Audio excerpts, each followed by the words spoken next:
This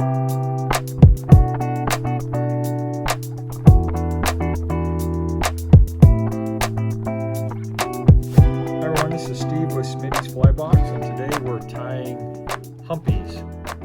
This is for the October 2021 box. So we're going to send materials that you can tie a couple variations in sizes of Humpies. We've got a larger one in a size 12 and then a smaller one in a tan color, which has been my favorite to fish actually this past summer, in a size 16. So hopefully I can show you some techniques that will help you along your way in your tying. And so we're going to start off, I'm going to tie the larger size on the video, a size 12. And we've sent you some UTC 70, which works really well for these Humpies because we're dealing with a lot of Elk Hair and Hackle. And so, you know, it's a little easier to manage. So what we'll do is we'll start our thread. And like we normally do, and lay down a good thread base along the hook shank. Let's go back to the back and come right back to our halfway point, which is just past the point of the hook down there. All right, so the first thing we need to do is tie in some elk hair. So I've got some elk, and I'm gonna just clip off about a dozen of these and then really clean it off. You can see this crazy under fur here. We'll take a minute and clean all that off, and then you know, get any broken tips and stack those up. Okay, so we'll want the tail to look something like that. And let's just gather all those hairs together. So we want to measure the tail to be about the length of the hook shank. And once we have that, we can place the hair along there, and at that halfway point, I will gather all those and tie in that hair. And just keep a hold of the tail as I wrap back towards our tie-in point, directly above the barb of the hook, so right in there. All right, now what we'll do is just hold that straight up and we can snip off the butts. Let's just take a few turns here and tie down that butt section. All right, now we'll take our thread to about 3/4 up the hook shank, and we're ready for the wing. So I'm gonna get more elk hair. I'm gonna get about double the amount, so should have pretty equal parts, tail, wing, wing. And so I'll carefully stack those up. And let's slide them out of the stacker so they're facing forward. And then what you're gonna wanna do is hold that hair back in here and clean off any short pieces of hair, because that'll cause you some grief later on. Because what we're going to do, we're going to make the wings and then use these butt sections for the hump of the fly. So once I've got that, that's pretty good. I've got a couple of shorter ones in there. Let's just let them fall out. All right, for the wing, I want it to be about the length of the hook shank. So once I have that measurement, let's come down and carefully come around and tie in that hair right on top. Let's make a few turns working our way back, basically at about where the base of our tail was. All right, we're going to leave all those out the back, and let's pull the wings up in front, and let's make a bunch of wraps right up under there, really tight in the front. And we're going to build a little thread base just in front of those wings, going back and forth, and that should get those wings standing fanned out in front. All right, now we're ready to split those. So let's carefully try to part that hair evenly as best we can. And that looks pretty good right there. And now we can part those. Let's take the far clump and just figure eight. Go back from behind up through, and then bring the front clump and figure eight. So we're going to make a couple figure eight wraps and try to split those wings evenly. All right, now we're ready to, let's make clockwise wraps around the base of each wing. So let's start with the far wing and make a few turns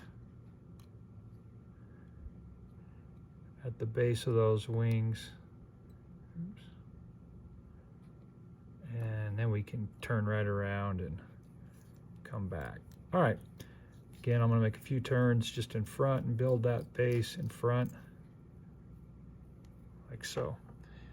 Okay, now we have the wings. Let's start working on our hump here. All right, so now what I want to do is I can hold on to that clump. Now it's quite a bit of elk hair, and I don't need that much. So let's just hold that straight up, and let's come in here and take about half of that off, like so. And that's pretty good. Maybe I can take a little bit off the sides, about right there, and a couple off this side over here. And that should form our hump just fine. And this is where, see, if you have some short pieces, they might cause us some problems, so I might just take those off right now. All right, so there's our hump. Now let's just take a second and tie down that elk hair going to the back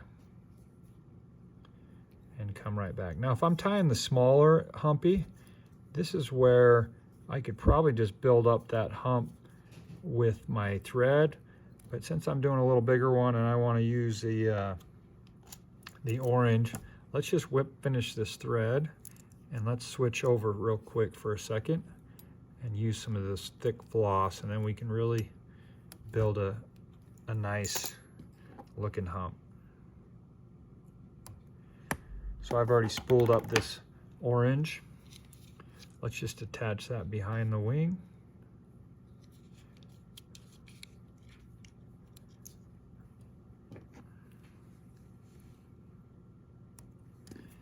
Okay, I like to kind of hold on to this elk hair just to keep it somewhat positioned on top as I just build up this hump. So this will work really nicely. And we can just make a bunch of turns and try to even out maybe the spacing there and create a nice hump how we like it.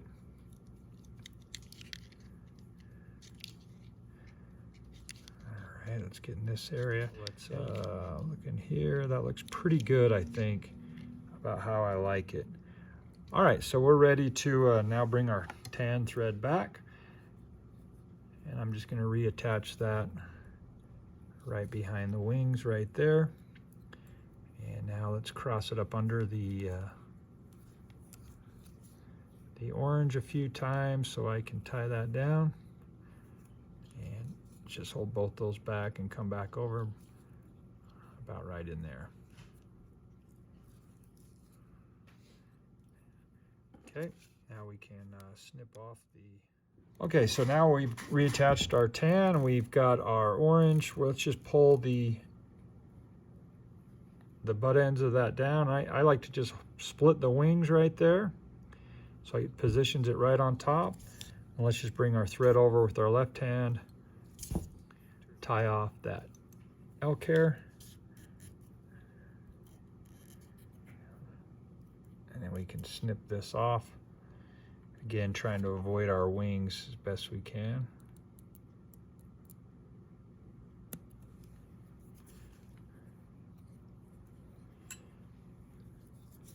All right, let's just tie down those butts right there and come back just a hair. And now we're ready for our hackle. So I'm going to use the grizzly hackle because it's been sized up about perfectly for this hook. So I'm going to tie it in so the top of the hackle is facing me and attach it right in there. Some good firm wraps. And tie down that stem.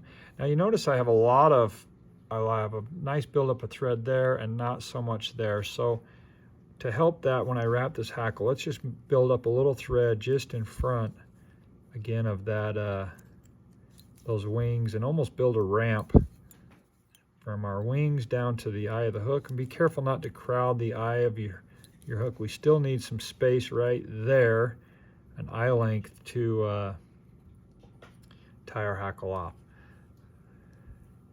Now we'll begin wrapping the hackle, working forward, trying to make pretty good even wraps. I like to wrap this pretty dense. Let's make 4 or 5 good wraps behind and 4 or 5 good wraps in front.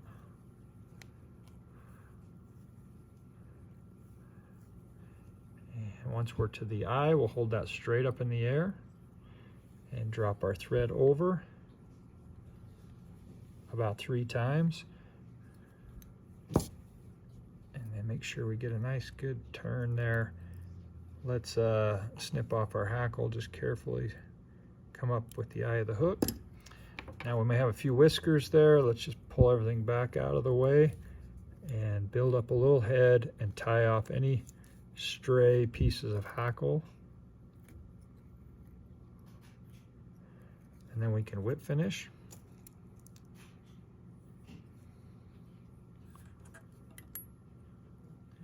We'll touch that with a little head cement.